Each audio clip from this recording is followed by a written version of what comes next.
여러분들의 부동산 길라잡이, 부동산 가이드 진행의 강주리입니다. 집값 상승세가 약 1년 만에 멈추는 등 최근에 이제 규제를 피해서 인천의 부동산에 좀 주목을 받고 있다라고 합니다. 10.15 부동산 대책 이후에 아무래도 규제가 덜한 쪽으로 수요가 늘어난 영향으로 풀이가 되고 있는데요. 일부 전문가들은 이제 내 집을 좀 마련하려는 수요자는 교통이 조금 더 편리하고 또 신규 분양이 이루어지고 있는 곳을 주목하라고 하는데요. 과연 그런 곳들은 어디 있을지 유망투자처 궁금하신 분들 저희와 오늘도 함께 이야기 나눠보시기 바라겠습니다. 방송 보시다가 궁금하시거나 고민 있으시다면 전화, 문자 활짝 열려 있습니다. 02-2638-3962번, 서울 전화 02-2638-3962번으로 전화 주시거나 또는 샵 3989번으로 궁금하신 내용 적어서 지금 바로 보내주시면 저희가 잠시 후에 상담 도와드리도록 하겠습니다. 자, 그럼 부동산 가이드 오늘도 힘차게 출발하시죠.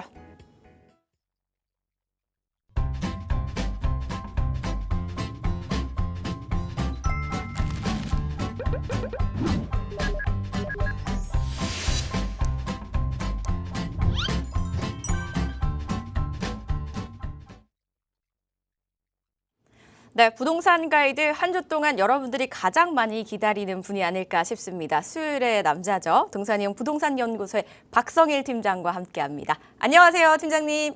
안녕하십니까. 시청자 여러분 반갑습니다. 동산이용 박성일 팀장입니다. 연말이 다가온 것 같습니다. 그 바깥에 이제 캐롤도 들리고요. 그리고 또 이제 그 크리스마스 분위기를 내는 그런 상점들도 많이 늘어난 것 같습니다. 이맘때쯤이면 어릴 땐 그냥 이제 기분이 좋고 행복해서 그냥 뛰어다니고 친구들이랑 놀고 이런 그런 시절이 떠오르곤 했는데 지금은 이제 먹고 사는 게 힘들다 보니까 계속해서 일, 집 이렇게만 지내는 것 같아요. 시청자 여러분들 중에서도 일하시면서 시청하시는 분들도 계실 거고 또 이제 은퇴를 앞두고 계시거나 아니면 이제 은퇴하시고 나서 이런 부동산 방송을 보시는 분들이 많으신 걸로 알고 있는데 오늘도 굉장히 유익한 내용으로 준비해 놨으니까 시청자 여러분들 끝까지 채널 고정을 부탁드리겠고요. 아울러서 이제 오프닝에서 이야기하셨던 내용이 저는 썩 와닿지 않는 내용들이 있었습니다. 이게 전반적으로 시장 상황이 다시 이제 하락세로 접어드는 거 아니냐라는 일부 전문가 의견들이 있고 실제로 시장에서도 서울 외곽 지역이나 아니면 규제 지역 일부가 하락세로 전환되는 그런 혼조세를 보이고 있거든요. 그런데 이게 비단 계속해서 하락이 된다라기보다는 이게 일시적으로 패닉 바잉, 패닉 셀링이죠. 예, 이런 것들이 껴있다 보니까 이런 상황이 벌어지는 것이다라고 저는 보고 있고요. 앞으로 서울의 집값은 계속 올라갈 겁니다. 제가 이것을 계속 심리적으로 영향을 드리는 게 아니라 실제로 선행적, 후행적 지표들이 모두 상승을 가리키고 있기 때문에 이것을 정부에서 아무리 막는다고 하더라도 결코 막을 수 없습니다. 이런 상황에서 지금 집 파신 분들 굉장히 많은 걸로 알고 있고 특히나 집 팔고 나서 전세로 전환하시거나 심지어는 집을 아예 사질 않으시는 분들이 계신 것 같습니다. 제 주변에도 이런 분들이 눈에 띄는데 절대 내 집 마련 꼭 하시고 내 집이 사라지신 분들 새롭게 장만하실 수 있는 그런 지역들 마련하시길 바라겠고요. 아울러서 이런 것들이 좀 명확하게 계획이 세워져야 된다고 봅니다. 이런 계획들을 혼자서 세우기 어렵다고 한다면 부동산 전문가들과 꼭 상담하시기 바라겠습니다. 오늘도 끝까지 시청 부탁드리겠습니다. 네, 이제 점점 연말의 분위기를 풍기면서 이렇게 분위기가 흘러가고 있습니다. 연말 연초가 되면 우리가 가장 많이 하는 게 있죠. 바로 새로운 신년 계획입니다. 이제 슬슬 많은 분들이 올해는 어떤 계획을 세워볼까? 내년에는 어떤 계획을 세워볼까? 고민들 많이 하실 텐데요. 그 안에 분명히 재테크도 있으실 거예요. 부동산도 있으실 거고요. 그래서 그 계획 세워보실 수 있는 자리 바로 안내해드리도록 할게요. 팀장님 소개해 주시죠. 동산이용에서 항상 준비하는 세미나입니다. 저희가 매주 목요일마다 세미나를 개최하는데 오늘 방송 보시는 분들은 주목해 주시기 바라겠습니다. 저희 동산이용 부동산연구소에서 이번 주 토요일부터 연말까지 3회 정도 토요일 세미나를 개최할 예정입니다. 그래서 시간은 같고 장소도 같습니다. 저희가 목요일, 토요일마다 세미나를 개최할 예정이고요. 아울러서 아까 설명드렸지만 집을 처분하신 분들뿐만 아니라 새로이 이제 집을 장만하실 분들 아니면 투자에 관심 있으신 분들 많으실 거예요. 그런 분들 꼭 가족들 손잡고 오신다 하면 정말 양질의 인사이트 얻어가실 수 있는, 그리고 수확을 얻어가실 수 있는 그런 자리라 생각합니다. 아래에 있는 연락처로 꼭 연락 주셔서 목요일 또는 토요일에 꼭 저와 함께 이야기 나눠보시는 걸로 그렇게 하시죠. 많은 관심 부탁드리겠습니다. 네, 궁금하신 사항은요. 02-2638-3962번과 샵 3989번으로 많이 연락 주신 후에 참석하셔서 여러 이야기들 나눠보시기 바라겠습니다. 저희는 그럼 강의부터 한번 문 열어보도록 할게요. 12월 며칠 남지 않았다라는 말씀 드렸습니다. 하지만 연말임에도 불구하고 부동산 시장은 조금 잠잠하기보다는 여전히 출렁이는 그런 흐름들을 보여주고 있거든요. 현재 부동산 시장은 조금 어떻게 흘러가고 있는지, 그리고 그렇다면 이 흐름에 맞춰서 우리는 미래 가치를 좀 기대해 볼 만한 지역들을 어떻게 하면 발굴할 수 있을지 오늘 팀장님과 함께 이야기 나눠보겠습니다. 어떤 내용인지 한번 들어볼까요? 우리가 일반적으로 생각하는 부동산 같은 경우에는 예전부터 지금까지 항상 기준은 같았습니다. 다만 도심지라고 하는 것들, 그리고 구도심지, 신도심지 이런 것들로 이제 변환이 되는 과정 속에서 여기가 좋다, 여기가 이제 좀 급이 떨어진다 이런 기준들만 있었지 새롭게 바뀌는 기준들에 대해서는 잘 모르시는 분들이 많은 것 같아요. 저 역시도 항상 그렇게 바뀌어가는 도시들을 보면서 아, 여기가 더 뜰 것이다, 아니면 여기가 조금 죽을 것이다 이런 것들을 평가하곤 하는데 전문가들마다 그리고 개개인마다 생각과 성향이 다 다르기 때문에 그런 부분들이 조금의 차이는 있을 수 있습니다. 다만 오늘 제가 준비한 내용과 그리고 이야기할 내용들이 여러분들과 거의 결을 같이 하는, 생각의 결을 같이 하는 그런 내용이라서 아마 공감하시는 부분들이 많으실 거라 생각을 해요. 바로 이야기 나눠보시죠. 일단 지금 시장 상황이 이렇다라고 보시는 게 맞습니다. 정확하게 시장 상황을 평가하시려면 신문을 많이 보셔도 좋은데 그 신문 기사에서 이게 올바른가 올바르지 않은가를 판단을 해보셔야 돼요. 그런데 항상 노이즈가 있죠. 그러니까 방해 요소들이 있습니다. 이런 방해 요소들을 잘 걸러내서 들으셔야 되는데 사실 일반인들, 시청자 여러분들이 만약에 현업에 종사하시는 분들이 아니잖아요. 아닌 분들한테는 이런 노이즈가 맞는지 아닌지도 착각을 하시게 되는 경우가 많다라는 거죠. 그래서 오늘 준비한 내용들을 좀 살펴보면 일단 똘똘한 한 채는 계속해서 가져가는, 그러니까 기정사실입니다. 이 똘똘한 한 채가 계속 이어지고 있고 계속 신고가를 달성하고 있다. 이게 팩트입니다.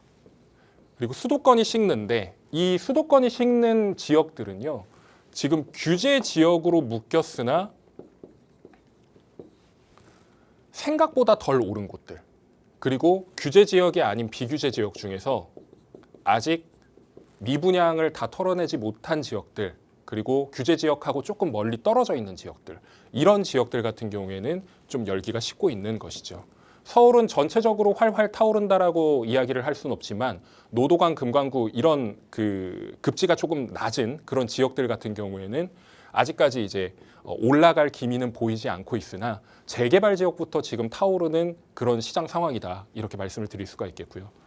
10.15 규제까지 총 3번의 규제가 나왔습니다. 이 3번의 규제가 나오면서 이러한 규제가 집값을 낮추는 효능이 있다라고 보기보다는 이게 오히려 역설적 효과로 강남과 용산에 몰리는, 똘똘한 한 채로 몰리기 위한 그런 자본들이 계속해서 이어지고 있고 아파트 거래량이 70% 가까이 증가했다라고 합니다. 이 말인즉슨 강남과 용산을 사지 않았던 사람들이 이제는 나머지 지역들을 처분하고 강남이나 용산으로 가야겠다, 그렇게 생각을 하고 접근하신 분들이 많았다는 것이죠.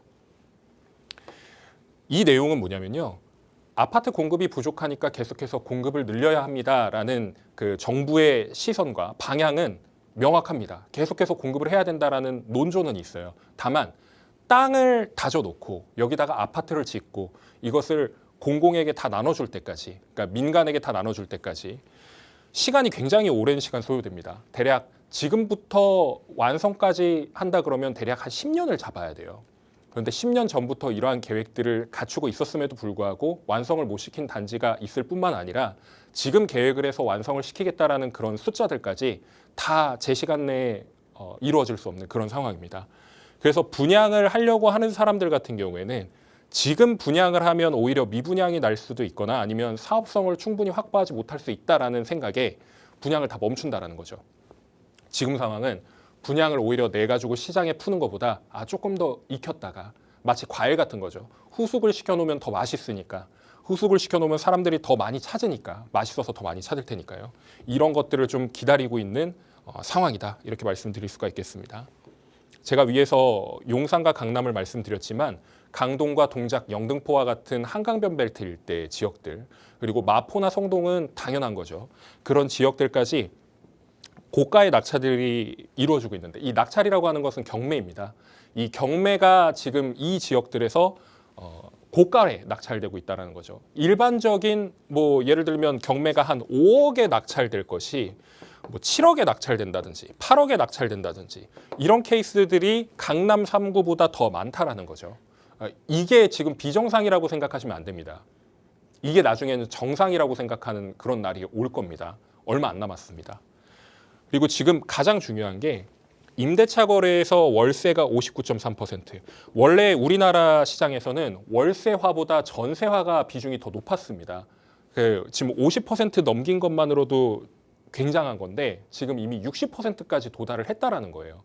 지금 전세를 뛰어넘어서 전세 대출을 오롯이 다 못 받으니까 반전세나 월세로 가는 그런 사람들이 많이 늘어났고, 이것은 대표적으로 보증금이 부족하니까 대출이 더 안 나오니까 월세로 전환하는 율이 높아졌기 때문에 이런 것들을 좀 주목해 본다라 그러면 집 없는 서민들은 더 내 집 마련하기 어렵겠구나. 그리고 내가 지금 새빵살이를 하고 있다면 빨리 집 사야 되겠구나. 이런 생각을 가지셔야 정상이 된다는 겁니다. 월세화가 가속되고 있고 앞으로 어떤 상황이 벌어지냐면요. 전세나 월세를 공공이 책임져 주지 않습니다. 우리나라 시장에서 전세나 월세는 90%에 육박하는 숫자가 민간에서 이루어집니다. 이 민간에서 전세나 월세들을 내놓지 않으면 앞으로 새빵살이 하시는 분들은 집을 구하기가 어려운 거예요. 길바닥에 내앉는다는 얘기입니다. 지금 시청하고 계신 분들 중에 박스경제TV 시청하시는 시청자 여러분들은 대부분 무주택이 없으신 것 같아요. 세미나 오시는 분들 보면 1주택, 2주택, 많게는 3주택, 4주택, 10주택, 100주택 이렇게 가지고 계신 분들도 오시곤 하는데, 내 가족이, 내 친구가, 내 주변 사람이 이렇게 새빵살이 하고 있는 거 계속 보시면 안 됩니다. 저도 같이 일하는 직원분들한테 무조건 내 집 마련하셔라라고 이야기를 하고, 심지어 지금은 싼 물건이라도 개집이라도 사야 지금 상황이 정상화되는 거예요. 이런 상황들 중요하게 보셔야 된다, 이렇게 말씀을 드리겠습니다. 주택 거래량은 급감했습니다. 많이 낮아졌다는 얘기죠. 그런데 우리가 좀 주목해 봐야 될 건 가격은 계속 오르고 있다는 거죠. 이건 비정상이 맞습니다. 거래량은 줄어드는데 가격이 올라간다. 원래 거래량이 주니까 같이 하락거래가 나오는 게 맞아요. 근데 지금 시장 상황에서는 규제 지역도 좋은 곳이니까 여기는 이 돈 주고 사도 괜찮아, 이 돈 주고 사도 돼 라는 게 기조가 깔려 있으니까 여기는 일단 신고가가 갱신이 되는 거고, 내가 중고 사고 옛날 거 사는 거보다 물론 클래식한 거는 좀 다르죠. 좀 사람들이 오래 쓴 거, 그러니까 구축 아파트, 준신축 아파트 이런 것들은 그렇다 치더라도 신축 아파트는 완전히 새 거란 말이에요. 지금 5세대 아파트가 IoT 시스템이라든지 AI 시스템이 접목된 그런 아파트들이 들어서면서 지금 이것들도 기대 효과입니다. 신축 아파트에 들어가고 싶은 사람들이 웃돈을 주고 들어간단 말이죠. 신고가 갱신하고 있습니다. 심지어 이 규제 지역의 바로 옆 동네에 있는 지역들까지 계속해서 가격이 올라가고 있다는 거예요. 거래량은 낮아졌는데 가격은 계속 올라가고 있다. 그러면 나중에 거래량이 늘어나면 어떻게 될까요? 가격이 계속 올라가는 겁니다. 심지어 아파트를 지금 토지거래 허가구역에 묶여있는 지역들은 못 사니까 다주택자분들이라든지 아니면은 자녀 명의로서 아니면 손자, 손녀 명의로서 이런 주요 재개발지로 쏠리는 현상들이 이어지고 있고, 심지어는 주요 아파트에 못 들어가신 분들은 내 집을 처분하고 나서 이런 재개발지에 들어가시는 경우도 있습니다. 지금 이런 상황입니다. 연말 상황이 지금 이렇다는 거예요. 그림이 잘 보이실지 모르겠는데 서울을 중심으로 해서 지금 이렇게 뻗어나가고 있습니다. 서쪽은 조금 덜 이제 흐름이 이어지는 반면에 동남권역까지는 계속해서 이어지고 있다는 거죠. 지금 흐름이 동탄까지 이어지고 있고, 이런 흐름이 더 내려갈 수도 있겠으나 지금은 아닙니다. 뭐 평택을 갖고 계신 분들이라든지 아니면 뭐 용인이라든지 광주 가지고 계신 분들도 계실 텐데, 뭐 신고가가 한두 건씩 나오기는 하고 있습니다만 이 기준이 21년 신고가입니다. 21년, 22년 신고가라서 여기에 불이 붙는 시점은 조금 더 기다려야 한다. 다만 그것을 기대하고 들어가시는 것보다 지금 서울권역에 있는 아파트라든지 재개발지라든지 이런 걸 들어가셔야 돈을 번다라는 거죠. 지금 흐름이 딱 여기로 끊겼습니다. 물론 이쪽으로 가면은 뭐 아파트 가격이 애초에 비싼 지역들은 아니에요. 그렇기 때문에 서울에서 가장 가까운 지역, 그리고 재건축, 재개발이 활발하게 이루어지고 있는 지역들이 계속해서 올라가고 있고, 그리고 경기도에서도 부촌들이 있습니다. 그리고 계속해서 삶을 영위하는 그런 사람들이 모여있는 집단, 그리고 자족시설이 갖춰져 있는 그런 지역들은 계속해서 가격이 오르고 있다는 거죠. 한강변 일대, 제가 지난 강의 때도 설명을 드렸지만 한강이라는 것이 이제 공익의 목적으로 만들어져 있는 것이잖아요. 강이니까. 물이 흐르는 물길인데 이 물길이 중요한 게 아니라 이 물길 주변에 있는 주택이 중요한 거죠. 그러니까 공공시설이라든지 뭐 아니면 공원이라든지 이런 걸 제외하고 그 한강변 일대에 있는 주택, 아파트, 뭐 빌라 이런 것들이 나중에 내가 들어가고 싶어도 그 사람이 팔지 않으면 못 들어가는 거예요. 비트코인도 수량이 제한되어 있지 않습니까? 2,100만 개. 그리고 주식 같은 경우에도 특정 회사마다 이렇게 주 수가 한정이 되어 있습니다. 한강변도요. 부동산의 숫자가 정해져 있습니다. 필지라고 하잖아요. 땅의 수량이 정해져 있고 아파트의 세대수가 정해져 있는 거예요. 이 한강변 일대에 주택이 허물어지고 아파트가 지어진다고 해서 좋아할 게 아니라 그 아파트에도 못 들어가고 주택에도 못 들어간다 그러면 한강변은 나중에 웃돈을 주고 들어가야 되는 겁니다. 지금 그런 상황이니까 계속해서 한강변 하는 거죠. 나중에 살기 더 좋아지고 서울에서 격차가 더 심해지면 나중에 한강변 일대에 사는 사람들과 그렇지 않은 내륙 사람들로 구분이 될 겁니다. 그러면 격차는 더욱 심해지겠죠. 이 안에서도요. 이런 상황이고요. 신고가 갱신은 계속해서 이루어지고 있습니다. 지금 방송을 하고 있는 지금 이 상황에도 아파트 계약을 하시는 분들, 그리고 재개발 계약하시는 분들이 있는데 이런 분들이 계속해서 신고가를 갱신하고 있다. 이렇게 말씀드릴 수가 있겠습니다. 동남권역과 서남권역 이렇게 두 가지로 나뉘거든요. 가격이 오르는 지금 흐름이 동남권역이 먼저 시작을 했습니다. 그래서 이 지역이 먼저 올랐고 지금 이 시점이 이렇게까지 번지고 있어요. 여기는 범위가 좀 넓은 편이고요. 이쪽은 선형으로 내려가고 있습니다. 애초에 면적이 그렇게 넓지 않고 그러니까 일자로 이렇게 뚝 떨어지는 그런 구간이에요. 그러고 나서 이제 동탄이라든지 광교 이 일대에 이렇게 바운더리가 생기는데 여기까지는 아직 안 왔다는 게 포인트고요. 서남권 같은 경우에는 아직 영등포 일대가 많이 안 올랐습니다. 그 영등포 일대부터 이 선을 따라서 광명 이런 지역들까지 계속해서 번져 나갈 겁니다. 지금 이런 상황이다 말씀드릴 수 있겠어요. 그러면 오르는 곳은 어디인가요를 물어보실 것 같아요. 기본적으로 우리가 오르는 데는 머릿속에 기억을 하고 있습니다. 다만 이것을 계속해서 생각하고 곱씹어야 바로바로 나오는 거거든요. 시청자 여러분들도 다 알고 계실 겁니다. 구도심지. 이 구도심지라고 하면 어떤 곳이냐. 아직 개발이 완성형으로 이루어지지 않은 곳. 그리고 개발은 한참 전에 이루어지고 지금은 한참 썰렁하게 남겨져 있는데 이게 나중에 재건축 재개발이 되면은 확 변모할 곳. 이런 곳들입니다. 지금 상황이 어떠냐면 이 중심지라고 하는 거는 업무지구. 3대 업무지구 어디인가요? 여의도, 강남, 종로을지로 일대죠. 시청, 광화문 일대 이렇게 돼 있는데 이 중심지에서 가까운 인접지가 구도심지인 경우가 있습니다. 그렇게 된다 그러면 여기가 아직 개발이 덜 끝났기 때문에 개발이 시작되는 곳부터 계속 오르거든요. 그런데 개발이 아직 안 된 곳들은 남아 있습니다. 왜냐하면 사람들이 눈에 보이는 것만 보기 때문이에요. 근데 웃긴 건 이 외곽지가 바로 인접지 옆에 있는 외곽지가 신축으로 변모하는 그런 지역들이 가격이 확 올라갑니다. 그럼 제가 이건 예시입니다.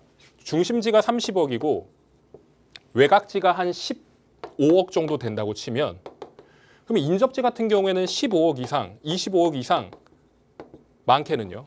이렇게 돼야 되는 게 정상이에요. 중심지에 가까우면 가까울수록 가격을 매겨야 되는 게 맞거든요. 근데 지금 이 상황이 아닌 곳들이 있다는 겁니다.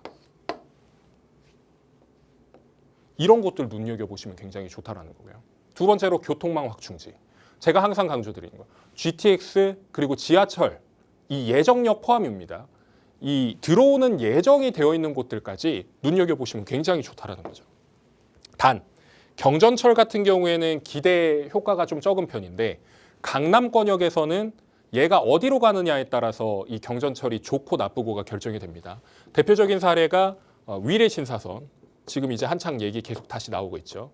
위례신사와 위례과천선 이런 것들 같은 경우는 파급력이 워낙에 크기 때문에 이런 것들이 들어온다고 결정이 되고 착공에 들어가면 가격이 또 뛰기 마련이죠. 대규모 사업지, 대표적인 지역이 어디라고 제가 말씀드렸었나요? 이 대규모 사업지 같은 경우에 서울 안에서는 중랑구가 지금 재개발이 엄청나게 많이 하고 있습니다. 모아타운이라든지 신속통합기획이라든지 이런 곳들은 제가 작년에 말씀드렸던 것 같아요. 올해 초 작년에 말씀드렸는데 중랑구가 제2의 마포가 될 겁니다. 이렇게 말씀드렸던 것 같은데 믿기 어렵겠지만 몇 년 뒤에 어떻게 바뀌는지 보면은 또 인사이트가 달라질 수 있습니다. 그런 것들을 한번 고려해 보시길 바라겠고요. 한강변 신축 예정지. 일단 강남권역에서 한강변 신축이라고 하면 굉장히 비쌉니다. 뭐 최소 몇십억을 줘야 되거든요. 이거는 제외하고 제가 어떤 걸 말씀드리냐면 아파트를 들어가실 거면 돈이 있으면 당연히 신축 아파트 들어가시면 안전마진 확보 충분히 가능하고 앞으로 계속해서 오를 수 있습니다. 단 세금은 좀 내셔야 되겠죠. 보유세라든지 이런 것들이 연마다 거의 1,000만 원 단위로 나오실 텐데 그런 것들을 다 차치하고 한강변에 신축이 들어설 재개발이라든지 재건축이라든지 이런 것들을 좀 눈여겨보시면 좋다는 겁니다. 이런 것들을 꼭 보셔야 돼요. 지금 소액으로 들어갈 수 있는, 지금 사실 소액도 몇 억 단위이기 때문에 이 몇 억 단위 중에서 단위가 좀 숫자가 좀 단위수가 낮아지는 거 이런 것들에서 이제 내가 삶을 더 좋게 만들 수 있는 그런 지역이 있다면 거기를 들어가시는 게 맞는 거겠죠. 주요 지역 인근 아까 설명드렸듯이 중심 업무 지구에 가까이 위치해 있는 곳 거기 당연히 들어가셔야 되고 이게 제일 중요합니다. 추진 주체에 있는 곳. 제가 정비 사업과 관련해서는 그래도 일반인들보다는 더 많이 아는 사람입니다. 그러니까 방송에 나온 거겠죠. 근데 이 추진 주체가 있고 없고에 따라서 재개발 재건축이 제대로 이루어지냐 잘 못 이루어지냐 이런 것들이 결정이 돼요. 옛날 같은 경우에는 이 추진 주체가 있으면 순사기꾼이라고 하면서 몰아세웠던 그런 상황들이 많았습니다. 지금도 그런 현장들이 있고요. 그런데 이 추진 주체가 있냐 없냐에 따라서 그 사업 방향이 결정이 됩니다. 지금 잘 되고 있는 현장들을 보면 대부분 이런 주체들이 있습니다. 민간이 됐건 아니면 공공이 됐건 아니면 심지어 이 지역 주민들이 데리고 와서 추진을 해달라고 요청하는 그런 케이스들도 있어요. 그래서 사업체가 들어와서 그렇게 하는 경우가 있습니다. 그런데 이런 것들이 없고 아예 그냥 움직임이 없다. 이러면 문제가 되는 거죠. 그러니까 이런 것들을 잘 판단하셔야 된다는 얘기입니다. 서울에서는 지금 뭐 약 3천여 건이 조금 안 되는 정비 사업이 있었고 지금 완성된 것은 500여 건이 채 안 됩니다. 이건 전체 정비 사업을 말씀을 드리는 거고요. 지금 숫자는 계속해서 줄고 있어요. 이렇게 줄고 있는데 계속 다시 붐업을 시키겠죠. 정비 사업을 하려고 준비를 하고 있습니다. 근데 지금 보시면 가장 많이 하는 곳이 어디냐? 아까 말씀드렸죠. 중랑구가 약 200여 곳이고 가장 많습니다. 독보적입니다. 뭐 성북구, 마포구, 영등포, 구도심지를 역할을 했었던 그런 지역들이 계속해서 변모해 나가는 과정이라고 생각을 하시면 됩니다. 그리고 주요 지역들 같은 경우에는 왜 이렇게 많이 못할까? 정비 사업을 많이 못할까? 여기는 이미 다 정비돼 있어요. 그래서 재건축, 재개발 할 수 있는 땅도 그렇게 많지 않을 뿐더러 애초에 애매모호한 노후도를 가지고 있기 때문에 그렇게 많이 못한다는 얘기죠. 다음 그림을 좀 살펴보시면 제가 신속통합기획과 모아타운 대상지를 지도로 가져왔습니다. 현재 서울시에서는 신속통합기획 재개발지가 총 136곳, 그리고 모아타운이 116곳, 그래서 총 대략 한 252개 현장이 지금 움직이고 있는데 결론부터 말씀드리면 신속통합기획은 덩어리가 큽니다. 그래서 재건축도 포함이고 재개발도 포함인데 면적 자체가 넓다라는 거죠. 그래서 여기 이제 지도는 잘 안 보이시겠지만 성수라든지 압구정이라든지 목동이라든지 여의도라든지 뭐 잠실이라든지 이런 큼직큼직한 지역들에서 벌어지고 있는 게 좀 눈에 띄실 거고 모아타운 같은 경우에는 좀 이제 점조직처럼 이렇게 되어 있죠. 예, 점형으로 계속 이렇게 많이 군데군데 이렇게 붙어 있는데 이 모아타운 같은 경우에는 소규모 정비 사업입니다. 신속통합기획 같은 경우에는 도시정비법에 준용받는 그런 현장인데 이 모아타운 같은 경우에도 결국엔 어떤 것이냐. 제가 뒤에서 설명을 드릴게요. 제가 항상 케이크 말씀드리거든. 케이크. 신속통합기획은 통케이크입니다. 통케이크. 그리고 옆에 보시는 건 조각 케이크거든요. 그런데 우리가 케이크를 아파트라고 생각을 해보자고요. 아파트는 케이크입니다. 그럼 케이크를 먹었을 때 아 이건 케이크야 라고 다들 인식을 하시잖아요. 신속통합기획은 하나의 통케이크를 완성시키는 과정이라고 보시면 되고요. 모아타운 같은 경우에는 조각 케이크입니다. 그래서 하나의 통케이크가 완성이 되는 과정이 필요한 건 신속통합기획이고 조각 케이크는 여기가 없어도 여기만 있으면 이걸 아파트로 보는 거예요. 이것도 케이크잖아요. 아파트냐 아니냐의 문제인 거지 이걸 아파트로 만들 수 있어? 뭐 그런 과정들은 결코 중요치 않다라는 거죠. 결국에 완성된 것들이 케이크냐 아파트냐 이런 것들이 중요하다라는 겁니다. 한 조각을 만드는데도 시간이 굉장히 오래 걸리죠. 그런데 하나의 덩어리를 만드는 건 더 어렵습니다. 그리고 재료도 많이 들어가고 돈도 많이 들어가죠. 이런 것들을 다 따져봤을 때 신속이 좋냐 모아가 좋냐 이런 건 중요치 않아요. 결국에 완성되는 완성품이 어떤 거냐 아파트거든요. 이런 거 따지시지 않고 재개발에 접근하셨으면 좋겠습니다. 일반적인 재개발을 보면 지금 평균 시간이 어느 정도 걸리냐라고 서울시에서 따져봤더니 18년 6개월 정도 걸린다라고 했었습니다.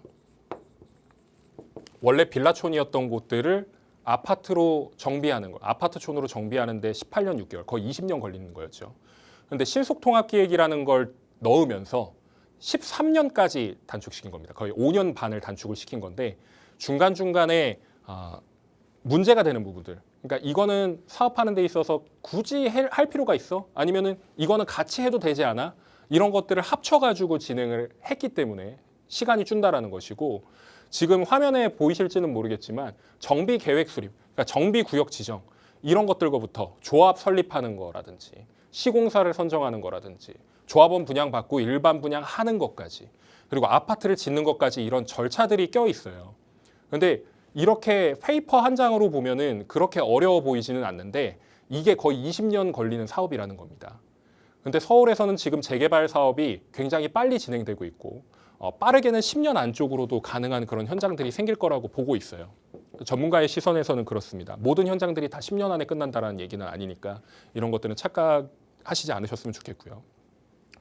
모아타운 같은 경우에는 소규모 정비 사업이기 때문에 그만큼 규모가 작아서 속도를 내기가 더 쉽습니다. 그래서 서울시 같은 경우에는 최초에 5년에서 7년 정도 걸린다고 얘기를 했었지만 실제로 한 7년에서 10년 정도 걸리지 않겠냐라는 게 주된 논조였고 저 역시도 한 많게는 10년까지 걸리고 뭐 적게는 7년 이상 걸릴 겁니다라고 말씀드렸던 적이 있습니다.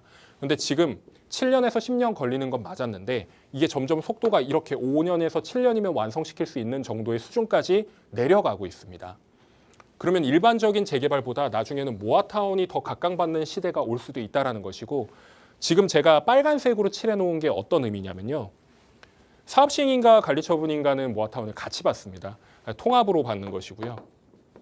이 중간에 이제 건축심의가 끼거든요. 재개발. 이 건축심의 같은 경우에도 원래는 그 각 단계별로 받아야 되는 그런 것들이 있습니다. 그 단계를 통합심의를 해가지고 같이 받게끔 해서 속도를 더 빠르게, 시간을 더 줄이는 것이고 이 앞단에서는 정비 기본계획 수립이나 정비구역 지정이나 이런 것들을 관리계획으로서 한다는 거죠. 명칭이 조금 다릅니다. 뭐 개념이나 이런 것들은 비슷할 수 있겠으나 이런 관리계획 수립하고 승인을 받는 그런 절차를 서울시에다 받게 되는 것이고 이 서울시가 공공지원으로서 해줄 수 있는 것들은 다 해주고 그리고 추진위원회 구성을 하지 않습니다. 조합을 만들 때 미리 추진위원회를 결성을 해가지고 여기서 이제 조합을 준비를 하는 것을 하는데 바로 조합 설립으로 들어가는 거죠. 조합 설립하게 되면 바로 시공사 넘어가고 시공사 선정하게 되면 건축심의 준비하고 이 건축심의 준비하고 나서 그다음에 이제 바로 조합원 분양을 받게 되는 겁니다. 일종의 우리가 재개발 투자를 한다 그랬을 때 이 재개발에서 내가 평형수를 34평을 고를지 25평을 고를지 그런 것들을 결정하는 시기가 굉장히 빨라진다는 거죠. 그래서 대략 추진이 되고 나서 3년 정도 뭐 늦어도 4년 정도 뒤에는 내가 분양을 받을 수 있는 그런 자격이 어느 정도 생기는. 그러니까 내가 선택할 수 있는 선택지가 나한테 오는 그런 시간이 그 정도 걸린다.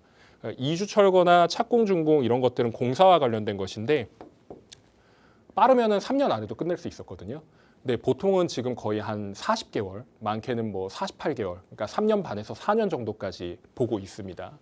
이런 것들이 전부 다 이루어졌을 때, 내가 아파트를 받을 수 있는 날이 뭐 20년 뒤면은 내가 뭐 예를 들어서 한 50살이다. 그럼 나 일은 꼬부랑 노인 됐을 때 받는 거 아니냐? 아니면은 뭐 우스갯소리로 연세 드신 시청자 여러분들이 오셔가지고 이거 뭐 나 죽을 때까지 되기나 하겠어? 이런 우스갯소리도 하시는데 그 전까지 된다라는 거죠. 선정 전과 선정 후를 나눠가지고 설명을 합니다. 요즘 같은 경우에는. 그래서 선정 전에 시간 걸리는 것과 선정 후에 시간은 걸리는 것들이 거의 유사하다 이렇게 보는 케이스도 있는 것 같아요. 근데 선정 전이 속도가 조금 더 빠르고요. 선정 후에는 어찌됐건 간에 일하는 사람들이 열심히 잘 해줘야 그리고 동의율이 잘 나와야 완성이 될 수 있다는 것이 포인트입니다. 그리고 관리계획 수립하고 조합 설립 인가 받고 밑에 보시면 80% 이상이라고 적혀져 있는데 이게 곧 있으면 3개월 정도 안 남은 걸로 알고 있습니다. 2월 달에 동의율이 75%로 하향 조정됩니다. 그럼 모아타운 사업 같은 경우에도 원래 재개발이 75% 동의율만 받으면 조합을 설립할 수 있었던 그런 상황이 모아타운에서도 벌어질 수 있다. 그래서 오히려 더 속도가 빨라질 수 있다. 이렇게 보시면 되겠습니다. 한강변의 주요 재개발 지역만 가져왔습니다. 물론 재건축 지역도 가져오면 좋고 그리고 또 기대가 되는 지역들 그리고 한강변에서 조금 떨어져 있지만 내륙 지역들도 좀 봐야 되는 거 아니냐 이렇게 생각하실 수 있는데 그렇게 되면 너무 광범위해지니까 제가 재개발 예정 추진 지역 이런 것들까지 다 포함해서 가져왔습니다. 재개발은 딱 이것밖에 없습니다. 있다고 한다 그러면은 뭐 소규모로 추진을 한다든지 아니면은 추진을 준비하는 그런 곳들도 있겠지만 그런 곳들까지 다 포함을 하면 여기 지도가 굉장히 난잡해지니까 주요 지역만 가져왔는데 여러분들이 보시기에는 어디가 좋으세요? 저 같은 경우에는 당연히 한남, 성수, 노량진, 흑석, 용산 이런 데 들어가면 더없이 좋죠. 여기가 그리고 이제 곧 있으면 완성을 할 수 있는 사실 곧 있으면이라기보다는 이미 어느 정도 과정이 진척이 됐기 때문에 이제 밑그림은 다 끝났고 본 그림만 그리면 된다. 색칠만 하면 된다. 이 정도의 상황인 거거든요. 근데 지금 이런 당산 망원 합정이라든지 자양이라든지 이런 지역들 같은 경우에는 오히려 제가 감히 말씀드리건데 노량진 흑석이나 성수, 용산보다 더 빨리 끝날 수도 있습니다. 정비 사업이. 더 빨리 끝나서 한강변 아파트를 받을 수 있는 그런 속도가 더 붙는 지역들이기 때문에 이런 지역들을 좀 눈여겨보신다면 더없이 좋겠죠. 자양 같은 경우에는 저뿐만이 아니라 다른 전문가분들도 계속해서 밀고 있는 그런 지역입니다. 전문가들이 미는 지역은요. 왜 그렇게 미는지 이유가 다 있습니다. 그리고 가격대가 자양이 굉장히 많이 올라가고 있거든요. 똑같은 한강변에 모아타운을 하는 망원 합정 일대보다 여기가 더 비싼 이유는 무엇이냐? 제가 하나 설명을 드리자면 제가 이걸 좀 잠깐 지울게요. 지금 망원하고 합정하고 이런 지역들과 비교했을 때 친구들이 누군지를 좀 따져봐야 됩니다. 친구들은 망원 합정 가로 밑에 붙어있는 게 당산이에요. 당산. 그리고 뭐 좀 이제 가까이 온다 그러면 여기가 여의도입니다. 여기 이제 동마포죠. 동마포건역, 공덕 일대, 대흥동 일대, 신수동 일대 이런 쪽인데 여기는 친구들이 그래도 나름 잘 지내는 곳이긴 하지만 반대로 딱 거기까지인 겁니다. 그런데 이 자양동 같은 경우에는 왜 뜨고 있냐? 라인 자체가 한남, 성수, 자양이에요. 그리고 여기 건너편에 뭐가 있냐면 잠실 있고요. 청담 있습니다. 압구정 있죠. 삼성동도 지금 이제 곧 뜰 겁니다. 여기가 왜 뜨냐면 삼성역 일대가 엄청 천지개벽을 할 거예요. 여기가 다 보이는 지역이 자양이란 말이죠. 이 자양에서 파노라마 한강뷰를 보는데 상급지 부촌이 보인다? 여기가 여기보다 더 좋은 이유가 딱 정해져 있습니다. 이런 상황들 때문이라도 여기를 좀 주목해 보셔야 되고 이 고덕 일대 같은 경우에도 지금 제가 인지하고 있기로는 추진을 지금 막 준비하는 것으로 알고 있습니다. 이제 여기도 물건이 계속해서 가격이 올라가겠죠. 이런 지역들 같은 경우에도 붐업이 일어나면 나중에는 내가 한강변을 들어가려고 그러면 못해도 투자 금액이 10억 이상 들어가는 그런 상황이 생긴다. 이렇게 인지를 하시고 접근하시는 게 좋습니다. 이런 지역들을 꼭 눈여겨보셔야 나중에 가치 상승을 일으킬 수 있는 그런 지역들을 들어가실 수 있는 거니까 꼭 주목해 보시고, 이번 세미나 같은 경우에는 한강변 일대의 재개발들을 찬찬히 훑어드릴 겁니다. 그리고 재개발에 관심이 있는 분들, 이런 분들까지도 다 하나하나 짚어드릴 테니까 관심 있는 시청자 여러분들의 많은 참여를 부탁드리겠습니다. 오늘 강의는 여기서 마치겠습니다. 네, 집값이 오르고 규제가 좀 타이트해져도 이 똘똘한 한 채에 대한 수요는 더욱더 단단해져 가고 있습니다. 여기에다가 또 규제의 중심에 있는 지역은 오히려 거래가 좀 늘고 있고요. 또 풍선 효과로 인해서 인근 지역과 한강변 지역의 신고가를 연일 또 경신하고 있다라고 이야기를 해주셨죠. 이런 곳을 필두로 이제 앞으로 가치가 좀 더 좋아질 곳을 한번 살펴봤는데, 구도심지와 또 교통이 아무래도 더 좋아지는 곳, 이런 것들도 살펴보셔야겠고요. 그리고 대규모 사업이 진행되고 있는 곳들을 좀 잘 살펴보시면 어떨까라는 생각이 들었습니다. 일단 서울에 정비 사업이 굉장히 진행되고 있는 곳이 많은데요. 이런 쪽을 한번 살펴보시는 것도 괜찮다라는 생각 들었고요. 또 나에게 맞는 지역은 어디일까요? 또 어디를 눈여겨보면 좋을까요? 궁금하신 분들 오프라인 자리 한번 활용을 해보시기 바라겠습니다. 많은 분들이 오시다 보니까 두 번으로 나눠서 이렇게 진행이 되고 있다고 하네요. 지금 각각 목요일과 토요일 오후 2시에 진행이 됩니다. 날짜와 시간, 장소 지금 메모를 해두시면 좋겠고요. 지금 나가고 있는 주제 외에도 여러분들이 가지고 계시는 부동산과 관련된 궁금증 또는 내년 부동산 플랜 한번 세워보고 싶다 하시는 분들 참석하셔서 여러 이야기를 나눠보시고요. 궁금하신 부분 있으시다면 02-2638-3962번과 샵 3989번으로 연락 주신 후에 또 참석을 해보시기 바라겠습니다. 저희는 빠르게 상담 한번 시작해 보도록 할게요. 먼저 첫 번째 문자로 만나보겠습니다. 7688님께서 보내주셨는데요. 자양 이동 모아타운에 관심이 있습니다. 구역별로 투자금과 향후 가치 평가에 대해 자세히 알고 싶고요. 유튜브나 블로그에서는 전문가들이 이제 구축보다는 신축을 추천을 하던데 그 이유에 대해서도 알려주세요라고 보내주셨습니다. 자양 이동 최근 들어서 가장 이 가치가 높게 올라가는 곳이 아닐까 싶고 그만큼 인기가 많다는 얘기겠죠. 팀장님, 여기를 지금 보고 계신 분이 있는데 어떻게 좀 플랜을 세워보면 좋을까요?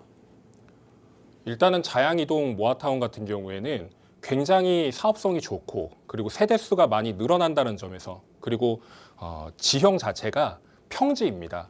그리고 유원지가 바로 앞에 있다는 점에서, 그리고 한강이 코앞에 있다는 점에서 굉장히 각광을 받고 있는 지역인데, 이게 10년 전부터 계속 자양 이동에 관심을 가지고 계셨던 분들이 계셨으나 그때 당시에는 사업이 제대로 된 게 없었기 때문에 관심을 못 받았던 것이고, 지금은 모아타운으로서 사업을 추진하고자 하니까 사람들이 많이 몰리는 겁니다. 눈에 보이니까 계속해서 몰리는 거예요. 그래서 지금 자양 이동에 접근하시는 것은 굉장히 좋다라고 보고, 지금 불과 몇 개월간 몇 억이 올랐거든요. 투자 금액 자체가. 그럼에도 불구하고 아직 늦지 않았다라고 얘기를 하는 것은, 나중 가면은 지금 몇 억이 문제가 아니라 10억 이상의 투자금을 들여서 자양동을 와야 된다는 게 문제입니다.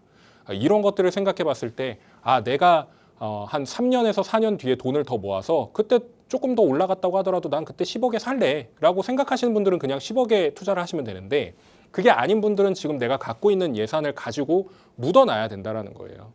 그래서 이 모아타운 같은 경우에는 자양 이동이 지금 A, B, C 구역으로 나눠져 있고, 구역마다 다릅니다. 여기가 A구역, B구역, C구역인데, 여기가 지금 총 5개의 구역으로 나눠지고요. A구역이 총 4개의 구역으로 나눠지고, 그리고 여기는 3개의 구역으로 나눠지게끔 되어 있습니다. 그리고 속도 같은 경우에는 B구역이 가장 빠르고 A구역 다음에 C구역으로 넘어올 텐데, 여기는 핵심적인 요소가 뭐냐면 A, B, C 상관없이 어디든 들어가야 된다는 게 포인트고요. A구역 같은 경우에는 조망권이 좀 더 확보가 되기 때문에 A구역이 좋습니다라고 제가 말씀을 드렸으나, 요즘 같은 경우에는 투자금을 생각을 안 할 수가 없기 때문에, 그럼 여기 인프라를 뭘 누릴 수 있는 데를 좀 생각을 해보셔야 돼요. 그리고 구역별로 장점과 단점이 있습니다만, 내가 한강을 오롯이 목적으로 하러 간다 그러면은 방금 말씀드린 A구역이 맞고, 그리고 B구역이 속도가 빠르기 때문에 나는 그냥 빠르게 받을래 라고 하시면 B구역 가시는 게 맞고, C구역 같은 경우에는 상대적으로 투자 금액이 저렴하고 물건들이 아직 있습니다. 이렇기 때문에 이런 것들을 좀 고민해 보신다면 선택지를 3군데로 나눠볼 수 있겠죠. 그리고 구축과 신축에 대해서 말씀을 해주셨는데, 그건 가장 마지막에 설명을 드릴게요. 일단 A구역은 조망, 그리고 초등학교. 그러니까 B구역 같은 경우에는 속도가 가장 빠르고 C구역 같은 경우에는 초중고등학교가 있는 학세권으로 군림이 될 겁니다. 그리고 C구역 앞에는 이제 여기가 공공기여 어린이 병원이라 그래서 서울에서는 최초로 서울 어린이 병원이 되는 거죠. 서울 시립 어린이 병원이 되는 건데 이 어린이 병원이 24시간 영업하는 그런 곳입니다. 영업이라고 하긴 좀 그렇죠. 진료를 하는 곳이죠.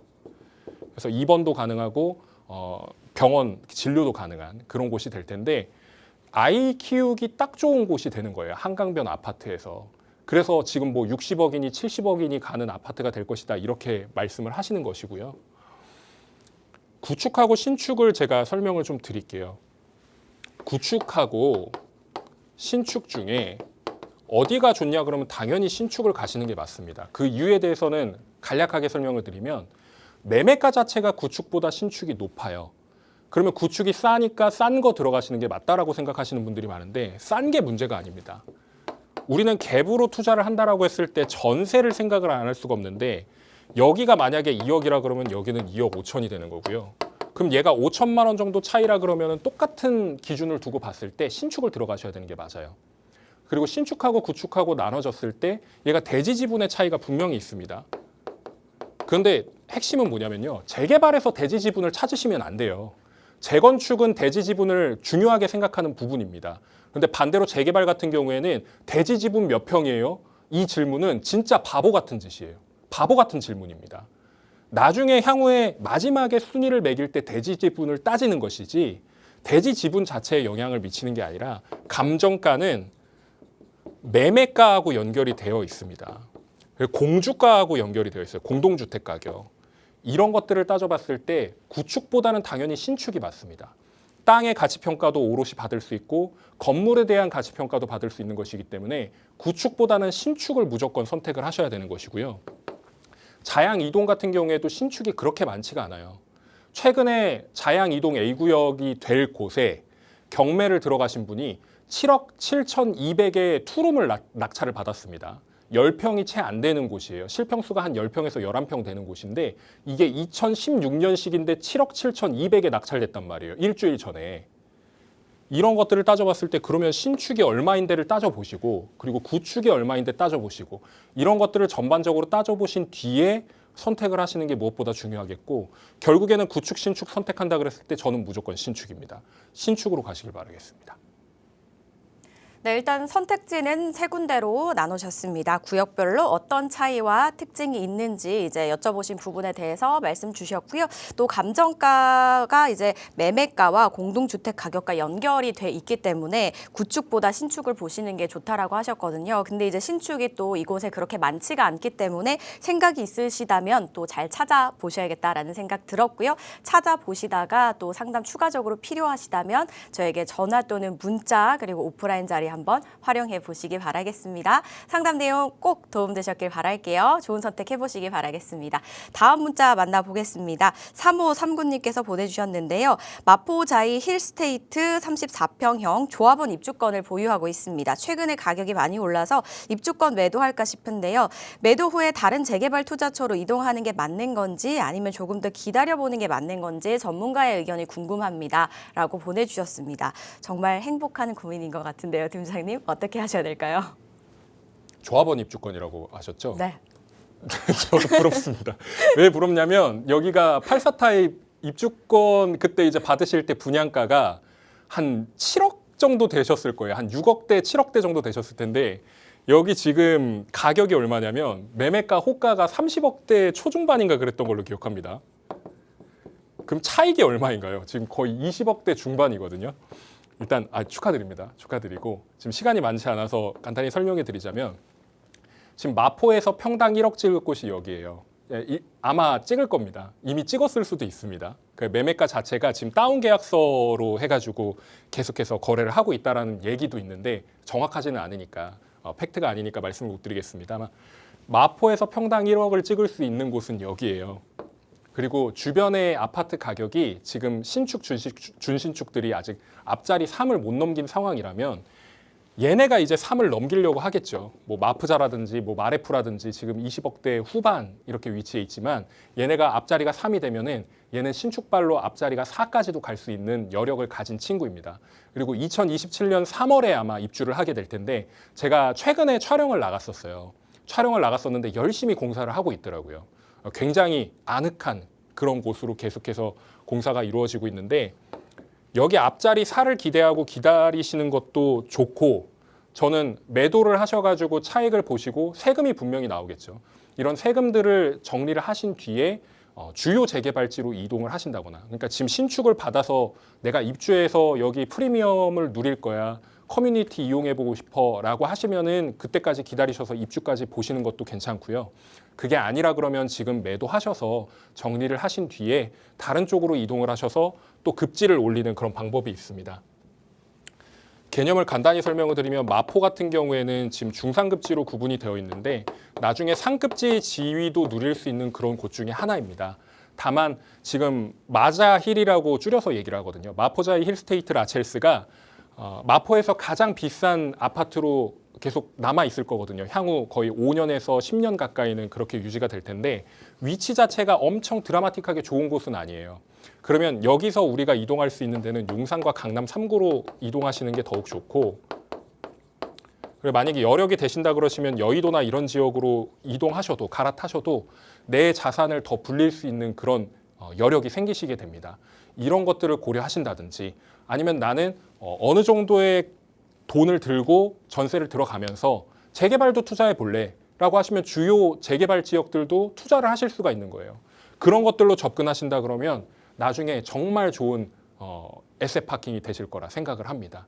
안전하게도 가실 수 있고 좀 약간 위험하게 가실 수도 있는데 안전형을 추구하신다 그러면은 안전하게 가시고 조금 위험을 추구하신다 그러시면은 좀 공격적으로 투자하시는 방법도 제안을 드릴 수 있겠습니다. 관련해서 궁금하시다 그러면 세미나 참석하시거나 추가 상담 의뢰해 보시기 바라겠습니다. 네, 안정형이냐, 조금 살짝 리스크를 안고 갈 것이냐에 따라서 이렇게 설명을 나눠서 해주셨는데요. 좀 원하는 방향과 맞으신다면 한번 선택을 해보시고요. 그래도 조금 더 깊이 있게 이야기 나눠보면서 돌다리도 두들겨보고 건널래요 라고 하신다면 상담 요청을 한 번 더 주시거나 또는 세미나 자리를 활용해 보시는 것도 조금 더 깊이 있게 이야기 나눠보실 수 있지 않을까라는 생각 들었으니까요. 이 점 참고를 해보시고요. 그래도 방금 도와드렸던 내용 도움 되셨길 바라보겠습니다. 문자 보내주셔서 고맙습니다. 자, 이렇게 궁금하신 부분 있으시다면 저희가 생방송 중에 최대한 도와드리고 있으니까요. 전화 문자 계속해서 주시면 됩니다. 02-2638-3962번과 샵 3989번으로 생방송 중에 언제든지 보내주셔도 좋고요. 저희가 지금은 또 시간이 후루룩 넘어가서 이제 마무리를 해야 될 것 같아요. 그래서 세미나 자리가 준비가 되어 있는데 어떤 자리인지 다시 한번 설명 들어보고 마무리하도록 하겠습니다.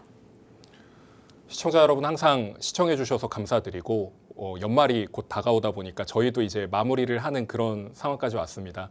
세미나가 지금 목요일만 이루어지고 있다가 지난주에 너무 깜짝 놀랐습니다. 거의 한 50명 이상 되시는 분들이 저희 세미나장에 참석을 해주셨어요. 그래서 원래 저희가 한 30명 정도밖에 수용이 안 되는데 억지로라도 밀고 들어오시겠다는 분들 때문에 좀 과감히 열었다가 좀 굉장히 불편함을 많이 겪으셨습니다. 그래서 저희가 부득이하게 토요일도 열게 됐다는 사실을 좀 먼저 말씀을 드리겠고요.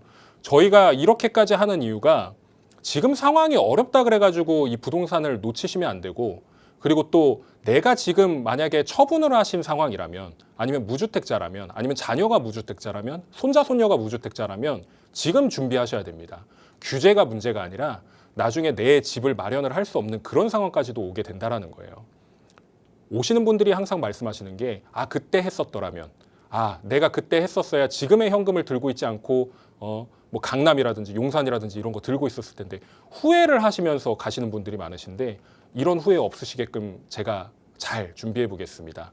지금 바로 연락 주셔서 목요일이든 토요일이든 꼭 자리 선점해 놓으시기 바라겠습니다. 많은 관심 부탁드리겠습니다. 궁금하신 사항은 02-2638-3962번과 샵 3989번으로 문의 후에 참석해 보시기 바랄게요. 저희 방송에서 제공하는 정보는 투자 판단에 대한 조언일 뿐 해당 부동산의 가치 상승과 하락을 보장하지 않는다는 점 기억해 주시기 바라겠습니다. 남은 시간 즐겁게 보내시고요. 저희 내일 이 시간 다시 찾아뵐게요. 시청해 주신 여러분 고맙습니다.